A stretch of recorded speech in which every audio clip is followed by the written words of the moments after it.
جاں نثار ڈرامے کی نیکسٹ ایپیسوڈ میں دکھایا جائے گا کہ دعا جو کہ نوشیروان کو چھوڑ کے جانے کا فیصلہ کر چکی تھی، لیکن نوشیروان جب اپنی صفائی میں ساری سچائی بیان کرتا ہے تو دعا کو بہت شرمندگی ہوتی ہے کہ اسے اس قدر ایموشنل نہیں ہونا چاہیے تھا۔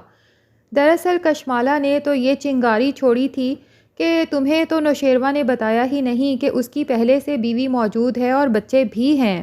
لیکن یہ نہیں بتایا تھا کہ یہ شادی نوشیروان نے صرف اپنے ماں باپ کے فورس کرنے پہ کی ہے،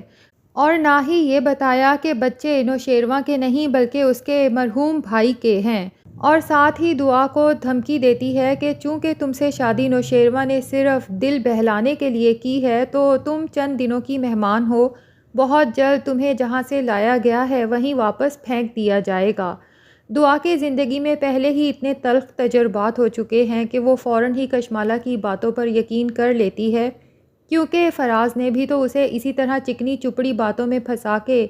محبت کے دعوے کیے تھے اور بعد میں اسے جسم فروشی کے اڈے پہ بیچ دیا تھا، اور پھر اس کے بعد زنیرہ کو بھی تو وہ ایک فرشتہ سمجھی تھی جس نے بیچ سڑک پہ اس کی عزت بچائی تھی، لیکن بعد میں وہی فرشتہ صفت عورت دراصل شیطان نکلی اور اسی دعا کی عزت کا سودا کر دیا۔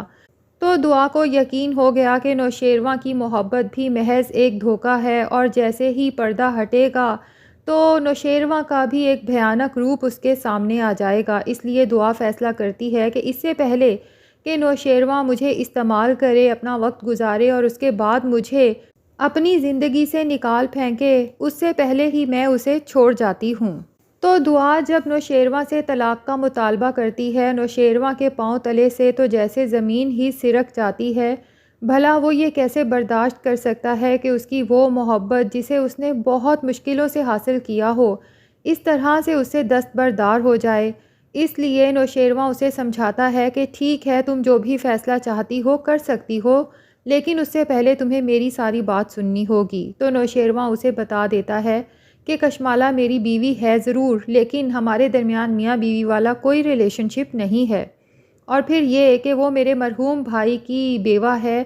اماں بابا کے فورس کرنے پہ میں نے کشمالہ سے نکاح تو کر لیا تھا کہ کشمالہ اور بچے در بدر نہ ہو جائیں، لیکن یقین کرو کہ میں آج بھی اسے اسی نظر سے دیکھتا ہوں اور ویسی ہی عزت کرتا ہوں جیسی تب کرتا تھا جب وہ میری بھابھی تھی۔ دعا سوچ لیتی ہے کہ آج کے بعد میں نوشیروان پر کبھی بھی شک نہیں کروں گی، کسی کے کہنے میں بھی نہیں آؤں گی، کیونکہ یہ انسان سچ میں مجھ سے محبت کرتا ہے۔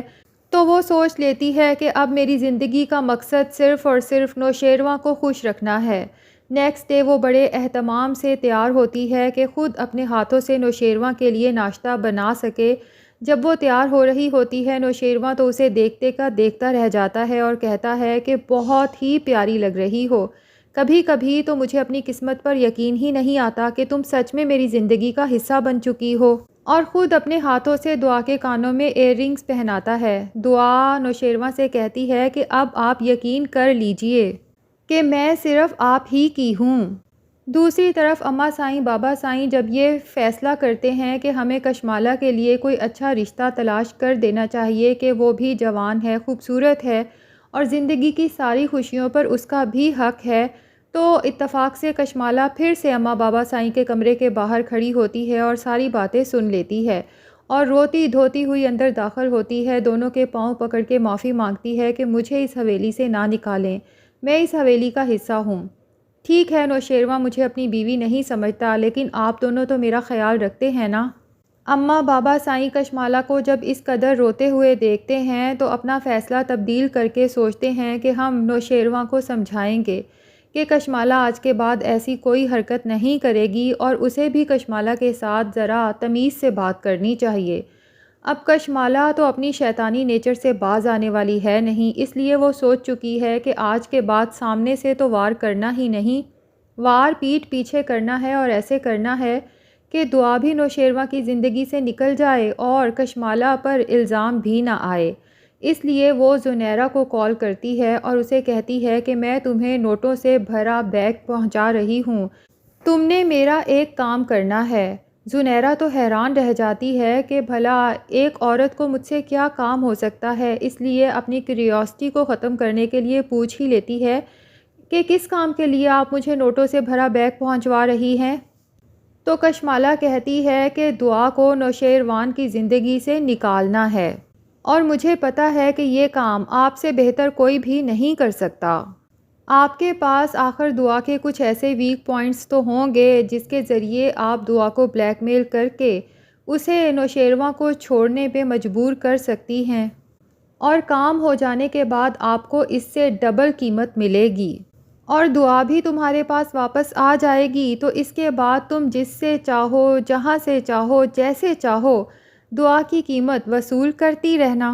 زنیرہ کے تو وارے نیارے ہو جاتے ہیں کہ پہلے نوشیروان نے دعا کو یہاں سے لے جانے کے لیے مجھے اتنی بڑی رقم دی، اور اب دعا کو واپس لانے کے لیے مجھے اتنی ہی رقم مل رہی ہے، اور اس کے بعد دعا کو میں مزید استعمال کر کے امیر ترین ہو سکتی ہوں۔ اب زنیرہ دعا کو کال کرتی ہے اور اسے بلیک میل کرتی ہے کہ میں نے جس آدمی کے پاس تمہیں پہلی بار بیچا تھا، تم نے اسے زخمی کر کے میری زندگی اجیرن کر دی ہے۔ اس نے تو اپنی انا کا مسئلہ بنا لیا ہے، اور اس نے تمہاری ویڈیو بھی ریکارڈ کر لی ہے جب تم اس کے گھر گئی تھی۔ اب اگر تم چاہتی ہو کہ نوشیروان کی نظروں میں نہ گرو اور تمہاری ویڈیو نوشیروان تک نہ پہنچے، تو بہتر یہی ہے کہ جتنی جلدی ہو سکے نوشیروان کی زندگی سے نکل کے واپس آ جاؤ۔ دعا کو تو زنیرہ کی بات سن کے شدید غصہ آتا ہے اور کہتی ہے کہ تم ہوش میں تو ہو؟ کیا فضول بکواس کر رہی ہو تم؟ تو زنیرہ کہتی ہے کہ دراصل اسے پتہ چل گیا ہے کہ تمہاری شادی ہو گئی ہے، اور کہاں ہوئی ہے یہ بھی اسے بخوبی پتہ چل چکا ہے، تو وہ کسی بھی وقت نوشیروان کے پاس پہنچ سکتا ہے، تمہاری ویڈیو بھی اسے دکھائے گا، اور یہ بھی ممکن ہے کہ وہ نوشیروان کو کوئی نقصان پہنچانے کی کوشش کرے۔ اب نوشیروان نے تو دعا کو نہیں بتایا نا کہ ان کی گاڑی پہ جو حملہ ہوا تھا وہ دراصل کشمالہ نے کروایا تھا، تو کشمالہ زنیرہ سے کہتی ہے کہ تم دعا سے کہنا تمہاری بارات والے دن جو حملہ ہوا تھا تمہاری گاڑی پر، یہ بھی اسی شخص نے کروایا تھا۔ اب ہو سکتا ہے کہ دعا صرف اس لیے کہ نوشیروان کو میری وجہ سے کوئی نقصان نہ پہنچے، ایک دفعہ پھر نوشیروان کی زندگی سے نکل کے اسی گندگی میں واپس چلی جائے۔ دوسری طرف فضا کی طبیعت کافی خراب ہوتی ہے، تو فراز کے ابو اسے کہتے ہیں کہ فوراً بہو کو ڈاکٹر کو چیک کروانے لے کر جاؤ، اور جب ڈاکٹر کے پاس جاتے ہیں تو ڈاکٹر انہیں گڈ نیوز سناتی ہیں کہ آپ ایکسپیکٹ کر رہی ہیں، اور فراز کو کہتی ہیں کہ آپ بابا بننے والے ہیں۔ اب فضا تو یہ سن کے بہت خوش ہو جاتی ہے، شرماتی ہے، لیکن فراز کے تو رنگ ہی اڑ جاتے ہیں کہ اگر فضا کے ہاں اولاد ہو گئی تو پھر تو اسے چھوڑنا مزید مشکل ہو جائے گا، اور میرے بابا کبھی بھی اسے چھوڑنے نہیں دیں گے۔ اور ناظرین، عین ممکن ہے کہ دعا جب فراز کو ڈھونڈتے ہوئے اس کے گھر تک پہنچ جائے اور اسے پتہ چلے کہ میری بہن کی شادی اسی گھٹیا انسان فراز سے ہوئی ہے، اور وہ ایکسپیکٹ بھی کر رہی ہے، تو ہو سکتا ہے کہ وہ فراز کا راز راز ہی رکھے، صرف اپنی بہن کی خوشیوں کے لیے۔ بہرحال ایسا ہوتا ہے یا نہیں یہ تو ہمیں آنے والی ایپیسوڈز میں پتہ چلے گا۔ آپ کو اس ڈرامے میں زیادہ برا کون سا ولن لگتا ہے، فراز یا کشمالہ؟ کمنٹ سیکشن میں ضرور بتائیں، اور اگر ہمارے چینل پہ نئے ہیں تو پلیز چینل کو بھی سبسکرائب کر لیں۔